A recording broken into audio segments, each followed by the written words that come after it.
अब तक हमने देखा अगोट, रिचे, तेतिया और कोको एक भूल भुलैया में फंस जाते हैं। वो चारों एक जगह बैठ जाते हैं। अगोट, अब क्या करें, ठंड भी बढ़ रही है। कोको तेतिया से कहती है, तुम ठीक तो हो? तुम ठीक कैसे होगी? ये सब मेरी वजह से हो रहा है। मेरी वजह से तुम लोग इतनी बड़ी मुसीबत में पड़ गए। और तभी वो अपना सूट निकालती है और तेतिया को दे देती है। तेतिया कोको की तरफ देखती है। कोको कहती है, मैं ठीक हूँ, मुझे ठंड नहीं लग रही। अब तेतिया एक जादू करती है जिसमें गर्म रुई का एक गुब्बारा बन जाता है और वो दोनों उसके अंदर आ जाते हैं। कोको, वाह, ये इतना गर्म है, मुझे माफ करना, मैं ऐसे देख रही थी जैसे कि ये सब तुम्हारी वजह से हुआ है। कोको कहती है कि माफी मत मांगो, तुम सही तो सोच रही हो, ये सब मेरी वजह से तो हुआ है। हाँ, लेकिन तुमने जानबूझ के कुछ नहीं किया और मैं तुम्हारी सीनियर हूँ, इसलिए मुझे तुम्हारा ध्यान रखना चाहिए। ये जादू तुमने बनाया है? ये कितना गर्म है। हाँ, ये मैंने बनाया है। मैं बचपन से ही बादलों पे सोने का सपना देखती थी, लेकिन आज तक ऐसा नहीं हुआ और इसीलिए मैं इसकी प्रैक्टिस करती रहती हूँ।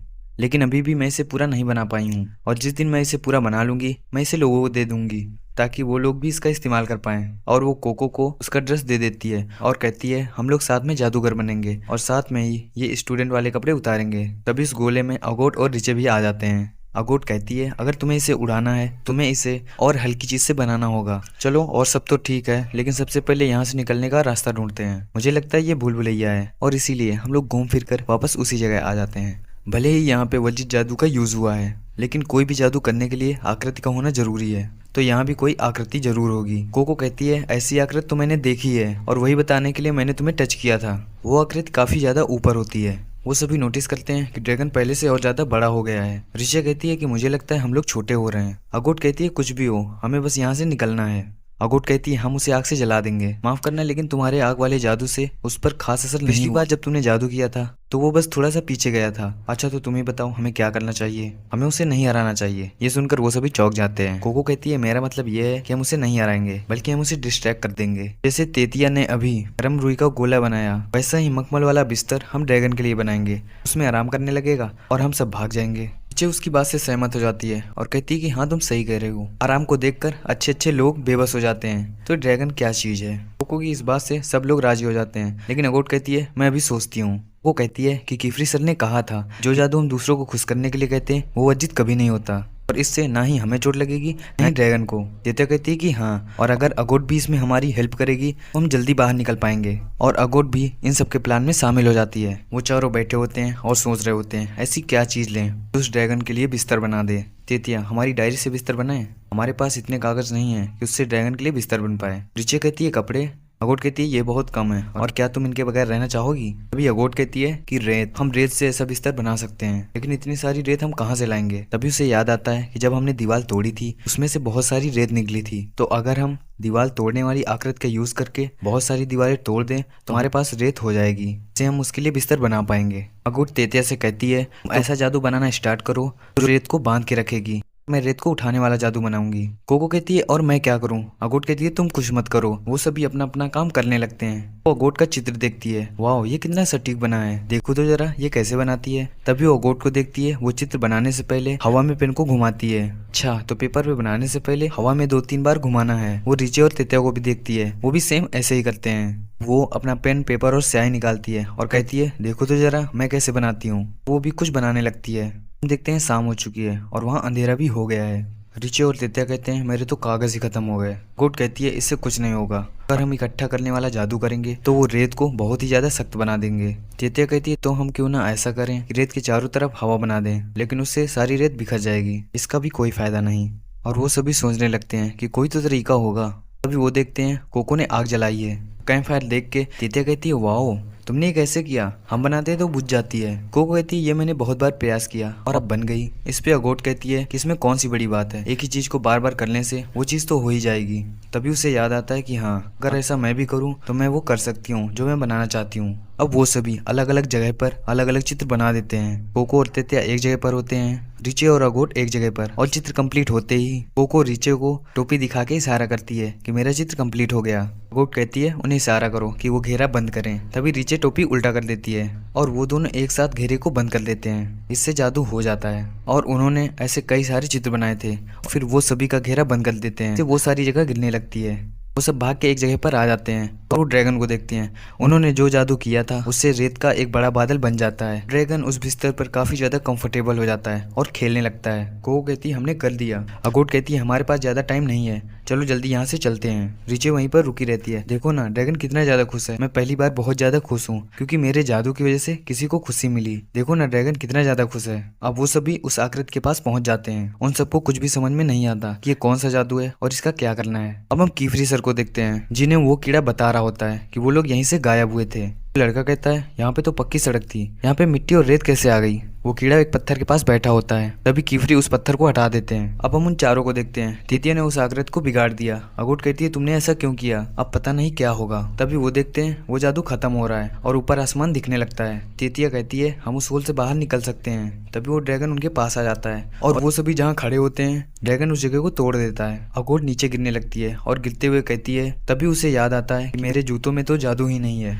ड्रैगन जैसे ही अगोट को खाने वाला होता है तभी वहाँ पे एंट्री होती है मास्टर कीफरी की और वो अगोट को बचा लेते हैं। अच्छा यहाँ पे एक ड्रैगन है। वो अगोट से कहता है कस के पकड़ो और वो उसे लेकर उड़ जाता है। कीफरी जादू से एक बड़ा ड्रैगन बना देते हैं जो उस ड्रैगन को खा जाता है। वो ड्रैगन नीचे गिर जाता है और बेहोश हो जाता है। रिचे और तेतिया उड़ते हुए कीफरी सर के पास आते हैं और कहते हैं आपका थैंक यू, आपने हमें बचा लिया। तभी कीफरी सर बोलते हैं कि कोको कहाँ है। रिचे और तेतिया कहते हैं वो तो हमारे साथ ही थी। वो सभी कोको को ढूंढने लगते हैं। अब हम एक डार्क सीन को देखते हैं। कोको से कह रही है कोको तुम्हारा स्वागत है, क्या तुम्हें मेरा ये इम्तिहान पसंद आया? तुम फिक्र मत करो, मैं तुम्हें वो सिखाऊंगी जो कीफरी तुम्हें कभी नहीं सिखाएगा, लेकिन सही समय आने पर। और ये कहकर वो गायब हो जाती है। अब हम कोको को देखते हैं जो कि लेटी है और उसके सामने सभी लोग बैठे हैं। वो होश में आके सबको देखती है और सबसे पहले अगोट को आवाज लगाती है। अगोट कहती है मैं यही हूँ, शुक्र है तुम मिल गई। तुम सीढ़ियों पर बेहोश पड़ी थी, क्या हुआ? उस ड्रीम कैप ने कुछ किया तो नहीं? कोको वहाँ पे सबकी हालत देखती है और बहुत ही ज्यादा अफसोस करती है कि उसकी वजह से ये सब हुआ और वो जोर जोर से रोने लगती है। मुझे माफ कर दो, मेरी वजह से तुम लोगों की जान खतरे में पड़ गई थी। कीफरी कहता है तेतिया ने मुझे सब बता दिया कि वहाँ पे क्या क्या हुआ था और तेतिया ने कहा कि तुम्हारी ही वजह से उन सबकी जान बच पाई है। जादू के मामले में हमारी सोच भी उतनी ही मायने रखती है जितनी की पेन और स्याही। तो आज से हम जादू के साथ कैसे सोचना है इस पे भी काम करेंगे। तभी वहाँ पे वो शॉप के ऑनर भी आ जाते हैं और कहते हैं रात बहुत हो गई है, क्यों ना तुम लोग आज रात यहीं रुक जाओ। कीफरी सर बोलते हैं कि उसकी कोई जरूरत नहीं। कीफरी कहता है कि क्या आप इस आकृति के बारे में जानकारी निकाल सकते हो? अगर आप पता कर पाओ तो बहुत मेहरबानी होगी, और हाँ प्लीज इसके बारे में किसी को मत बताना। लेकिन मेरा तो काम है वजीद जादू के बारे में सबको बताना। हाँ मुझे पता है, लेकिन प्लीज़ आप इसके बारे में किसी को कुछ नहीं बताएंगे।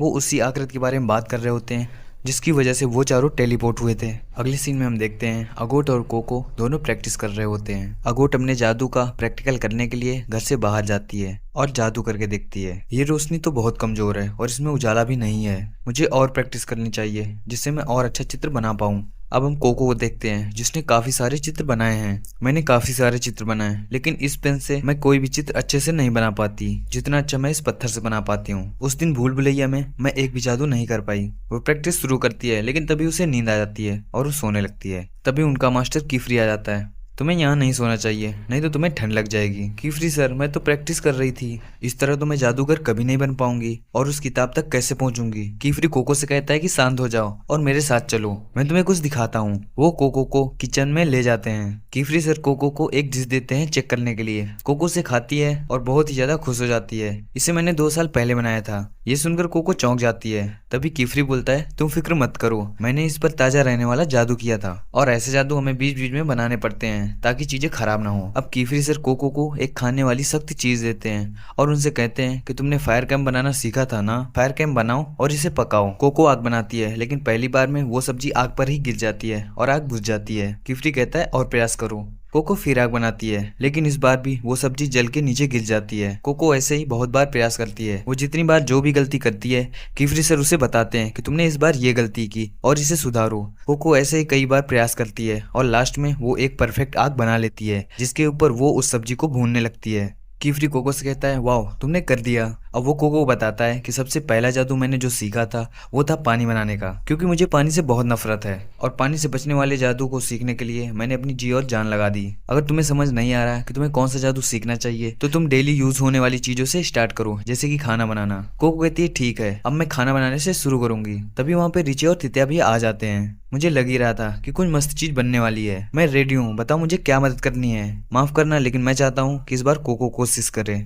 कोको भी कहती है हाँ और वो खाना बनाने लगती है और खाना बनके रेडी हो जाता है। कीफ्री सर, क्या हम बाहर जाके खाना खा सकते हैं? हाँ, बहुत मजा आएगा, बिल्कुल पिकनिक जैसा लगेगा। अब वो सभी रेडी हो जाते हैं बाहर जाने के लिए। तभी वहाँ पे अगोट भी आ जाती है। कोको कहती है चलो ना बाहर चल के खाना खाएंगे। अगोट उन्हें मना करती है और कहती है कि मैं यहीं ठीक हूँ और यहाँ पे ध्यान लगाना आसान है। अब जैसे ही वो लोग बाहर निकलने के लिए गेट पर आते हैं, वो देखते हैं कि बहुत तेज बारिश हो रही है। तभी वहाँ पे कीफ्री भी आ जाता है। तुम लोगों के चेहरे क्यों उतरे हुए हैं बारिश को देखकर? तभी वो गेट के बाहर निकलते हैं और उनके ऊपर पानी बिल्कुल नहीं पड़ता। रिचे, कोको और तेतिया ये देखकर बहुत खुश हो जाते हैं। कीफ्री सर बोलते हैं कि तुम भूल गई क्या कि हम लोग जादूगर हैं। अब वो सभी बारिश में ही निकल लेते हैं पिकनिक मनाने के लिए।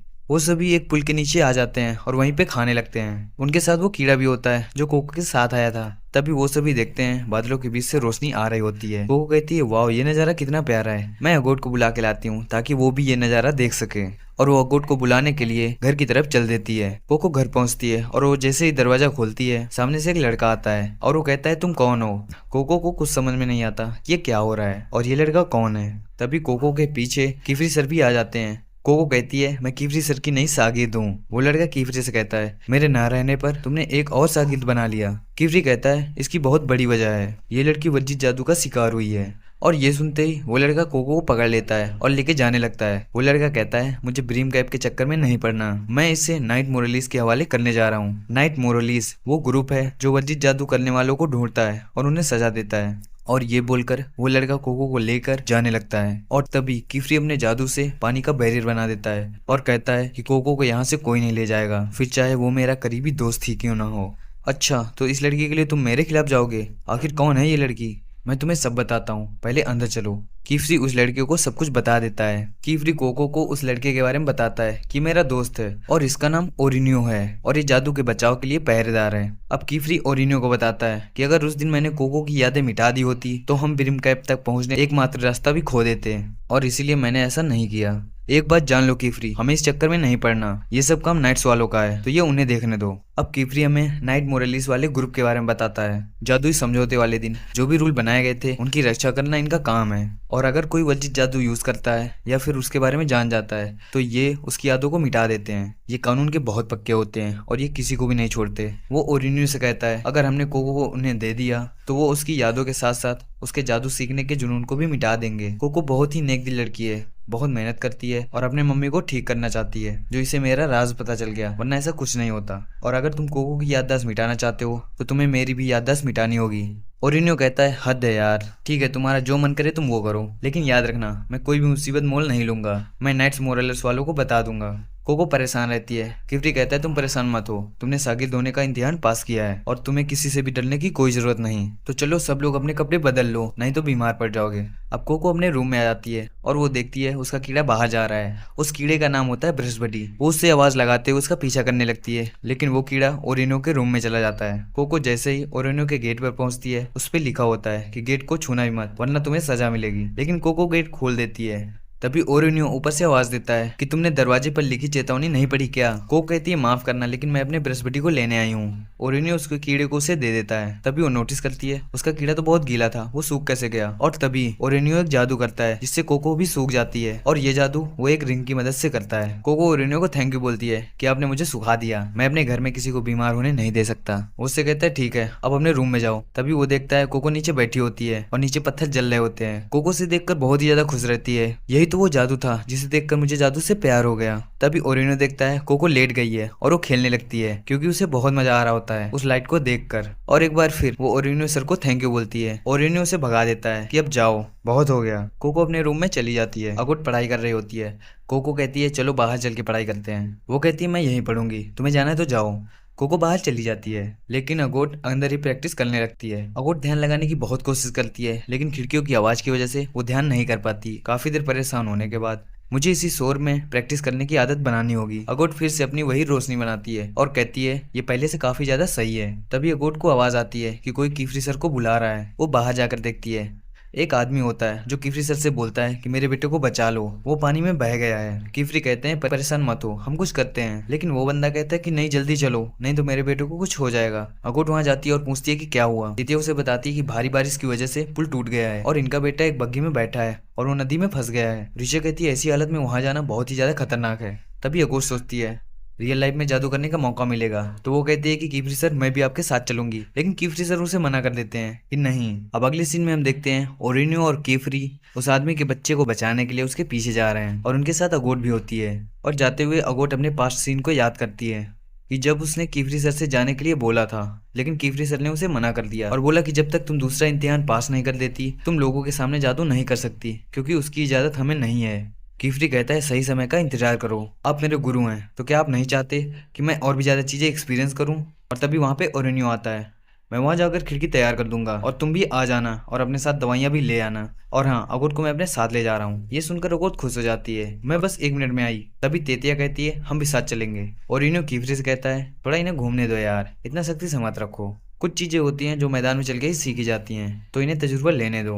मुझे चिंता होती है खास करके अगोट की। उसे कामयाबी में उतनी खुशी नहीं मिलती है, लेकिन उससे जब भी कोई गलती होती है वो अपनी गलतियों को ही पकड़ लेती है। और मैं नहीं चाहता हूँ कि अगर उससे कोई गलती हो जाए तो वो बहुत ज्यादा टूट जाए। अब वापस हम प्रेजेंट सीन को देखते हैं। अब वो सभी उस नदी के पास पहुंच जाते हैं जहाँ पे उस आदमी का लड़का फंसा होता है। वहाँ पे कुछ गांव वाले भी होते हैं जो ओरेनियो को देखकर बहुत ही ज्यादा खुश हो जाते हैं कि ये जादूगर आ गए हैं, अब इस लड़के को बचा लेंगे। ओरेनियो अगोट को कपड़े सुखाने वाली अंगूठी दे देता है और कहता है इनका यूज करो और इन सभी के कपड़े सुखा दो। अगोट बहुत ही ज्यादा गुस्सा हो जाती है कि मुझे इस काम के लिए यहाँ लेके आए, मुझे इतना छोटा काम दे दिया, मैं तो और भी बहुत कुछ कर सकती हूँ। ओरेनियो कहता है ये काम छोटा है तो क्या काम नहीं है। और वो अगोट से कहता है तुम्हारे अंदर पेशेंस की बहुत कमी है, अगर तुम्हें अपनी काबिलियत दिखानी है तो सही समय का इंतजार करो, और अगर तुम सच में लोगों के काम आना चाहती हो तो पहले ये पता करो कि जादू का मकसद क्या होता है। अगोट गुस्सा होती है और कहती है मेरे साथ ऐसा बर्ताव क्यों किया जाता है कि जैसे मैं बच्ची हूँ। तभी हम देखते हैं ओरेनियो ने टेलीपोर्ट वाली खिड़की बना दी है और उसमें से कीफ्री, रिचे, तेतिया और कोको भी निकल आते हैं। अगोट उन्हें देख रही होती है और कहती है मैं एक काबिल जादूगर हूँ, ये मैं साबित करके रहूंगी।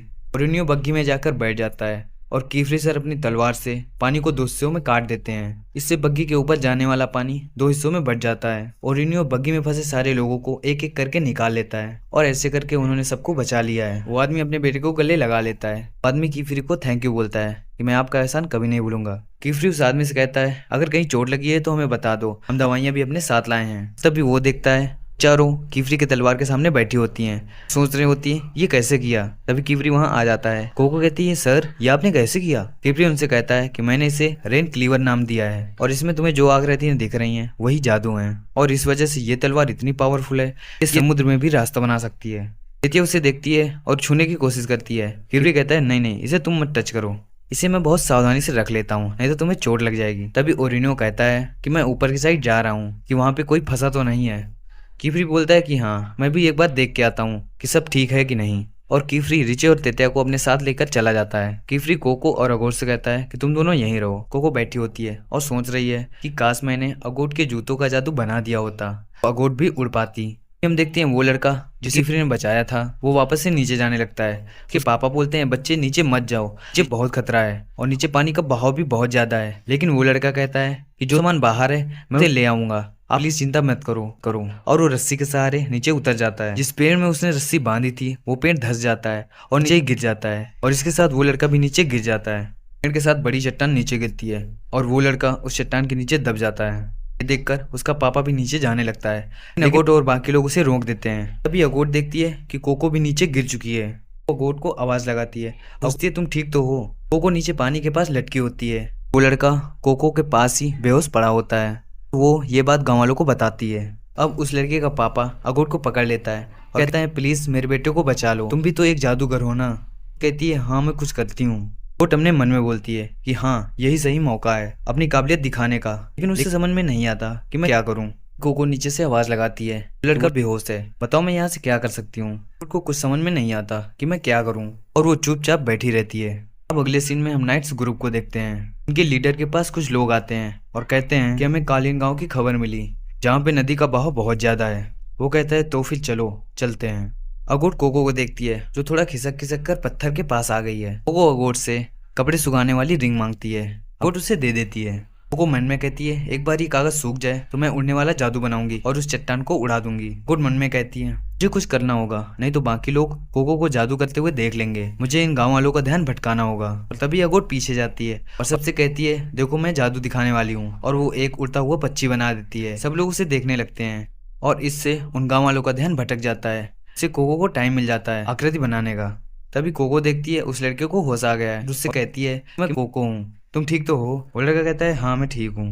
अच्छा तो मैं अभी भी जिंदा हूँ? वो पक्षी मुझे दिखाई दिया तो मुझे ऐसा लगा कि मैं मर चुका हूँ। कोको कहती है डरो नहीं, तुम जिंदा हो, वो तो मेरी फ्रेंड का किया हुआ जादू था। कोको कहती है ये उन्हें ज्यादा देर तक नहीं उलझा पाएगा।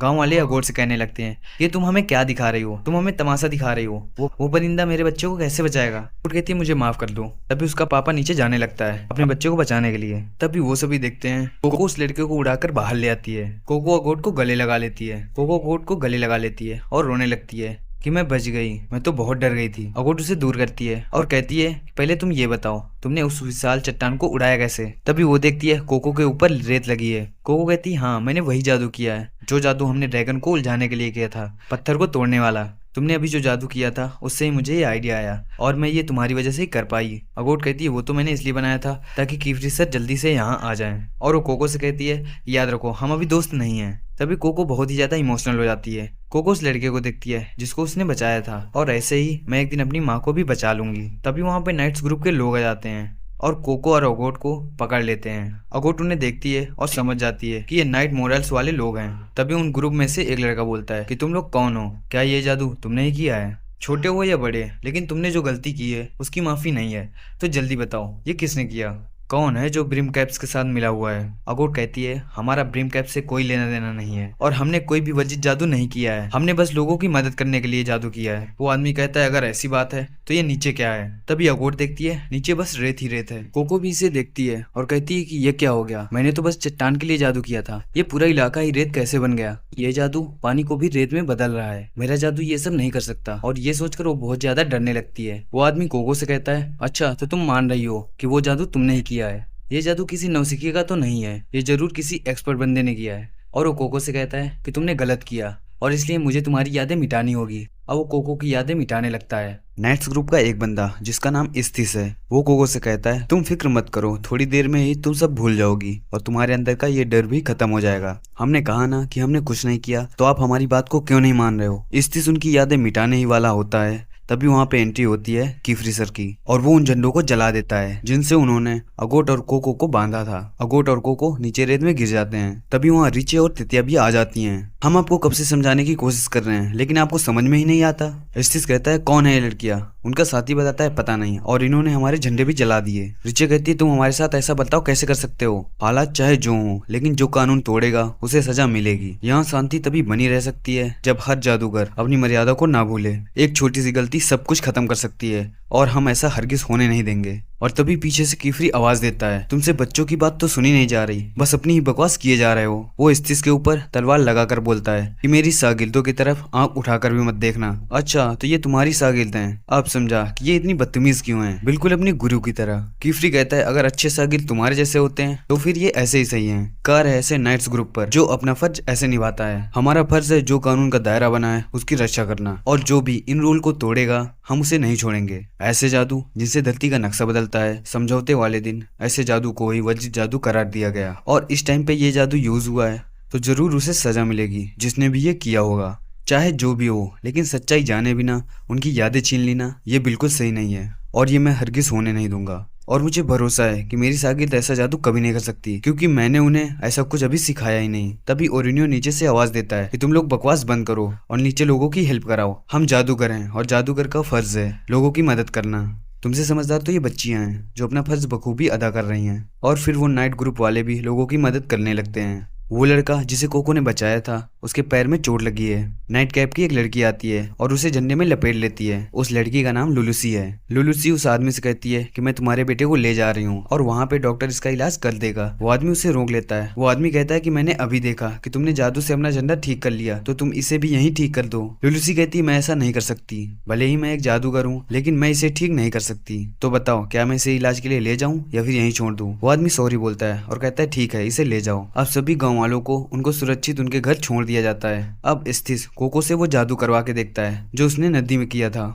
कोको वो जादू करती है। तभी वो देखता है ये जादू तो बहुत छोटा है और ये बस छोटे से पत्थर को ही रेत में कन्वर्ट कर पाता है। अगर ये इसने नहीं किया तो फिर ये कैसे हुआ? इस्तिस कोको के हाथों को देखता है और कहता है ड्रीम कैप वाले हमेशा काला जादू छुपाने के लिए अपने शरीर पर टैटू बनाते हैं और इस टैटू से इंसान के शरीर पर असर होता है। इससे या तो शरीर बहुत ज्यादा पावरफुल हो जाता है या फिर जादू बढ़ जाता है। अभी तो मैं जा रहा हूँ लेकिन मैं ग्रेट हॉल को इसके बारे में जरूर बताऊंगा और अगर कुछ गड़बड़ हुई तो मैं इसे छोड़ूंगा नहीं। और ये कहकर वो वहां से चला जाता है। कीफ्री उन चारों से पूछता है कि तुम लोग ठीक तो हो, मुझे तुम्हें इस तरह से छोड़कर नहीं जाना चाहिए था। तेतिया कहती है नहीं, आपको माफी मांगने की कोई जरूरत नहीं। वो अगोट और कोको को समझाता है कि तुम्हारी ये नादानी बहुत भारी पड़ सकती थी और जादू का ये राज अगर किसी को पता चल जाता तो हमें सबकी यादें मिटानी पड़ती और किसी भी इंसान की यादें ही उसकी असली जिंदगी होती हैं। अगोट और कोको कीफ्री को सॉरी बोलती हैं। कीफ्री कहता है लेकिन तुम लोगों ने जो काम किया वो काबिले तारीफ है। अगोट मन में कहती है अब मुझे दूसरा इम्तिहान देने का मौका नहीं मिलेगा, लेकिन कीफ्री कहता है कि मैं तुम्हें परमिशन देता हूँ, तुम जितनी जल्दी हो सके दूसरा टेस्ट दे दो और इसके बाद हम साथ में चलेंगे लोगों की मदद करने।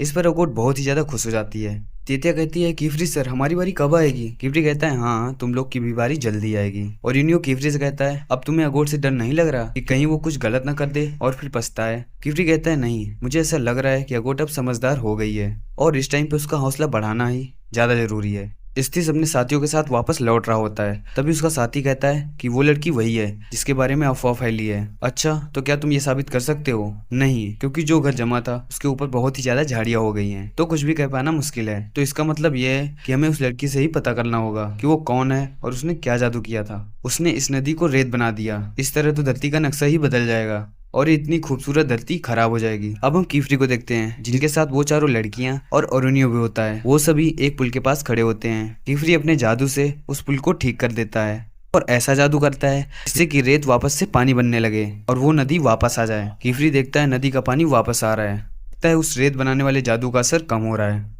अभी वो देखता है कोको की टोपी वहां पड़ी होती है और उसकी स्याही भी। उन दोनों को उठाता है और कोको दे देता है और कहता है कि इसका ध्यान रखना, ये कैप ही तुम्हारी निशानी है कि तुम जादूगर हो। कोको अपनी कैप और स्याही ले लेती है, तभी वो नोटिस करती है उसकी स्याही की बोतल तो भरी है जबकि उसने बहुत सारी खर्च कर दी थी। ये बात कीफ्री को बताती है। कीफ्री वो बोतल लेता है और देखने लगता है कि इसमें क्या है। हम उसी मुखौटा वाली जादूगरनी को देखते हैं जो कह रही है कि हर जादू खूबसूरत होता है लेकिन उसे बनाने के बाद हाथों में जो छाले और दाग पड़ते हैं वो लाजवाब हैं।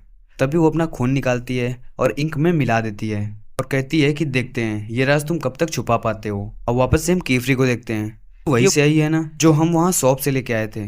कीफ्री ओरिनो से कहता है कि तुम इन सभी को लेके घर जाओ, मैं अभी आया, मुझे कुछ जरूरी काम याद आ गया। और वो कहता है कि मैं जरूरी काम से उस मीनार पे जा रहा हूँ। ओरिनो कहता है ठीक है लेकिन मेरी वाली वाइन मत भूल जाना। कीफ्री कहता है ठीक है, काली वाली चलेगी? कीफ्री कहता है ठीक है तो मैं ले आऊंगा। कीफ्री कोको को लेकर वहाँ आ जाता है। वो देखता है वहाँ पे तो कोई दरवाजा ही नहीं है। तभी कीफ्री को याद आता है कि आज तो दुकान बंद है। भी वहाँ पे उस ऑनर का पोता आ जाता है जो कीफ्री सर को आवाज देता है।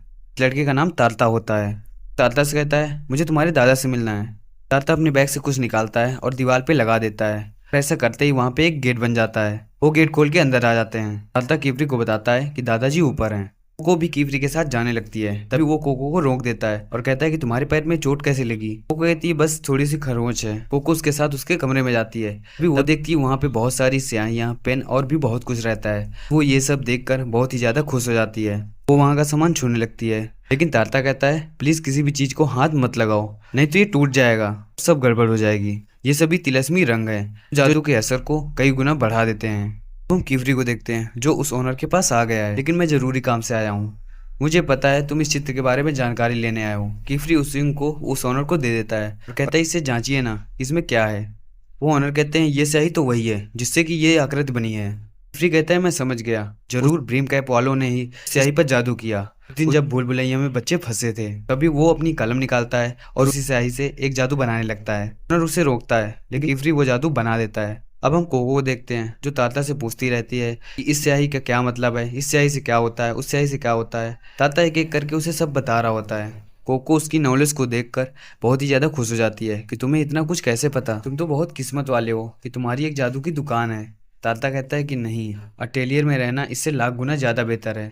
काश मैं भी जादू कर पाता। तो क्या तुम जादू नहीं करते, तुम जादू नहीं सीखते? मेरी किस्मत में जादू सीखना नहीं लिखा, मैं जादूगर कभी नहीं बन पाऊंगा। कोको लाल कलर की एक बोतल देखती है और पूछती है कि इससे क्या होता है, लेकिन तारता को कोई कलर नहीं दिखता। वो कहता है कौन सी बोतल? तभी अजीब सी रोशनी आती है और सब कुछ नीचे गिर जाता है। ये बिजली कैसी थी, मैं तो डर ही गई थी। कोको उन बोतलों को देखती है और कहती है शुक्र है ये फूटी नहीं। लेकिन तारता कहता है कि सब गड़बड़ हो गई, सारी पर्चियां बिखर गई, अब पता कैसे चलेगा कि कौन सी पर्ची किस बोतल की है। कोको दोनों हाथ में बोतल उठाती है और कहती है किसमें कौन सी पर्ची लगाऊं, कौन सा कलर है। तभी ताता गुस्सा हो जाता है और कहता है मुझे नहीं पता। ताता कहता है मुझे तो बोतलों की जगह से पता था कि कौन सी बोतल किस काम में आती है, रंगों के बारे में नहीं पता। तब कोकोस कहता है मुझे माफ करो, लेकिन तुम यहाँ से जाओ। हर इंसान के अंदर खूबियां और कमियां होती हैं और मेरे अंदर सिल्वर रोज की आंखें हैं, तो मैं चाहकर भी जादूगर नहीं बन सकता। तभी हम कीफरी को देखते हैं जो नीचे पड़ा होता है। कॉनर कीफरी से कहता है, देखा ना, मैंने तुम्हें मना किया था कि कोई भी आकृति मत बनाओ। यकीन ही नहीं हो रहा कि इतनी छोटी आकृति से इतना बड़ा विनाश कैसे हो गया। कीफरी कहता है, एक ही बोतल में दो अलग अलग रूह रहती हैं। धातु के सिक्के पर लिखकर ही इस जादू को मिटाया जा सकता है और उन्होंने कोको को अंधेरे में रखकर ही ये किया होगा।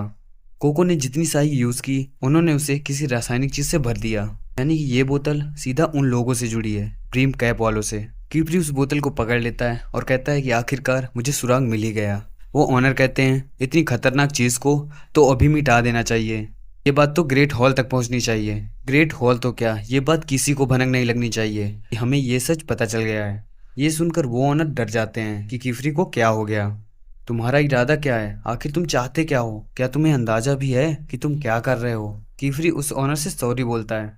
अब हम कोको को देखते हैं जो बाहर बैठी होती है। तभी वहाँ पे कीफरी आता है और कहता है इंतजार करने के लिए सॉरी। वो कोको से कहता है कि मैंने तुम्हें गलती से वो बहुत ही महंगी स्याही दे दी थी, इस बार मैं तुम्हारे लिए ये बैग लाया हूँ। कोको उस बैग को ले लेती है और कीफरी को थैंक यू बोलती है। कोको कीफरी से पूछती है कि सिल्वर वॉश आई क्या होती हैं। कीफरी कोको को बताता है, ये ऐसी बीमारी है जिनमें लोगों को उनकी आंखों से कोई भी चीज ब्लैक एंड व्हाइट में दिखती है।